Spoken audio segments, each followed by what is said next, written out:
Good afternoon, old school Texas Tech. Hope everyone's doing well.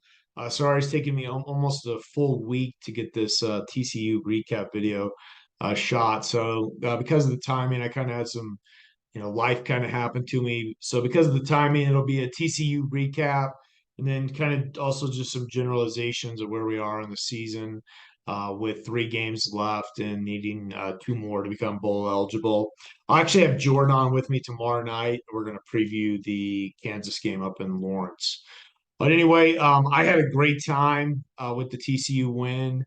I thought it was probably, I guess I would say it's my favorite football game of the year so far, but probably by far.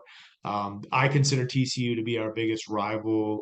That Oklahoma State has an argument too, but at least in terms of the new Big 12. So huge, huge win. I'll get into some more of that here in a bit. But I'm kind of going to go into my 5 takeaways. Some of these will be more TCU specific. Some of them are more generalizations. But I still believe, and judging from what I see a lot of people write on the thread, I feel like we've only hit about 70 to 80% of our offensive capacity, capability, whatever you want to call it. We are just way too talented to not be scoring more points and putting up more yards, particularly in the passing game. We have some receivers that just do not have very good numbers that are really talented players that are probably NFL caliber type players. And for whatever reason, I think it's coaching on the offensive side, but for whatever reason, it just hasn't happened. And but I think that that's important to keep in mind is everyone's swirling in their head. Could we go up and beat Kansas and Lawrence? Could we pull a stunner in Austin? And the only way in my mind that either of those two things are going to happen is if that offense starts to hit like 90 to 100% of its capacity. And can that be turned around at this point? I thought they played pretty good against TCU, but there are definitely missed opportunities, and those are opportunities that will have to be taken advantage of if we're going to beat either Kansas or Texas, and also just to do what we need to do against Central Florida. Central Florida is definitely capable of coming into Lubbock and beating us if we don't play well. They've shown that. They've had some good games with some teams. They've had some close games with some existing irate eight Big 12 type teams. Very encouraging to me, really the defense all season, except for the K-State game, which that kind of imploded with a freshman quarterback. And I don't really know if that I really blame anybody on that. But I didn't think the defense played a great game against Kansas State. They're not a great defense. Again, I've said it a few times this year. They're not the 86 Giants or the 85 Bears, but the defense, besides maybe the K-State game, but there were so many turnovers, it didn't really matter.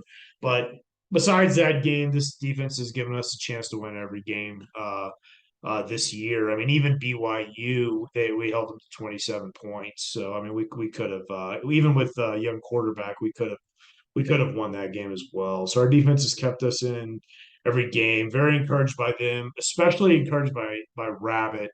I agree. Joey McGuire said whoever drafts him is going to get a steal. I think he's going to go late in the draft because of his size, but whoever picks him up, that guy's a ball hawk. I think there's still a lot to be left. There's still a lot to be written about with him at Tech in these final 3 games, especially if we were to win 2 out of 3 and make a bowl game. He's going to have an impact. This guy's all over the place. Absolutely fantastic football player. Um, Even if we do not win 2 out of the next 3, which I personally do not think we will, I think we have a chance, but I don't think it's likely. The win against TCU matters a lot because we're fishing in the same pond for a lot of the same recruits. It matters just in general with building the program. It was a big win, and even if we lose to Kansas and Texas and beat Central Florida, which seems to be the consensus with a lot of people, that beating TCU is still a big deal. I mean, it's still no excuse for not getting into a bowl game, but beating TCU was a big win. Nobody should downplay that at all. Um, we have got to start this, just the program in general. we have got to start having success with both purple teams on a regular basis. It was talked about, kind of joked about going into the season, back when we thought that this team had the potential to win 8, 9, 10 games, stuff like that. Was, well, how are they going to do against the two purple teams? Obviously, we didn't do good against Kansas State at all, but we had a young guy playing quarterback, so some of that was an injury situation. Some of it was our defense didn't picked a really bad night to have kind of their worst game. Um, but anyway, we've got to start in the future. If this program is going to take a step up, it's going to we have to start beating the purple teams on a regular basis. We're not going to be playing them as much with the new scheduling, but we've got to start winning those games. Number four, and I think this is huge, and it also kind of goes along with the first thing I said.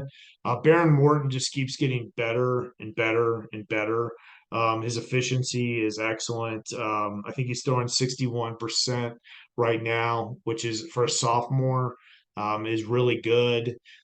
He's only thrown 2 interceptions, and I think, if I'm not mistaken, one of them was a tipped ball, and the other one was in my opinion, was pass interference. So anyway, even if whatever, his touchdown to interception ratio is good, 10-2. He's been very efficient. If he can just step that up a notch, in these 2 games that we really are going to have to play better to win in, Kansas and Texas. That alone could be the difference, in my opinion. We'll talk again tomorrow more about the Kansas game and Jordan and I's thoughts on that game. Number five, I was looking at the statistics, the yearly statistics, and something jumped out at me. And again, this will be a part of my Kansas prediction and the way that I think we could potentially pull an upset up there. Cameron Valdez has gotten the ball 32 times this year. He's definitely not nearly as good as Taj at turning negative plays into positive plays. You get some negative plays with Cameron Valdez. I think he's worth handing the ball to more. He's averaging 6.8 yards a carry with 32 carries. If that guy pops off 2 or 3 big runs in a game, it totally changes everything. That goes for even down in Austin. I think that he needs to be getting the ball a little bit more. I think we need to be handing him a little bit more. So anyway, those are my 5 takeaways. I'm sorry it took over a week to shoot. I had to be at the hospital yesterday and some other things, and I meant to get it out earlier, but life happened to me. Anyway, we'd really appreciate it if you would subscribe, like, and sign up for notifications on these videos. It would really help us out. And everybody, enjoy the rest of your week, and let's have a fun night, shocking the world, Saturday night at Lawrence. They've only beaten us twice ever. But it seems like most of the Big 12 universe thinks they're going to get us Saturday, defeat us Saturday, and so I look forward to trying to prove them wrong. Everybody have a good one.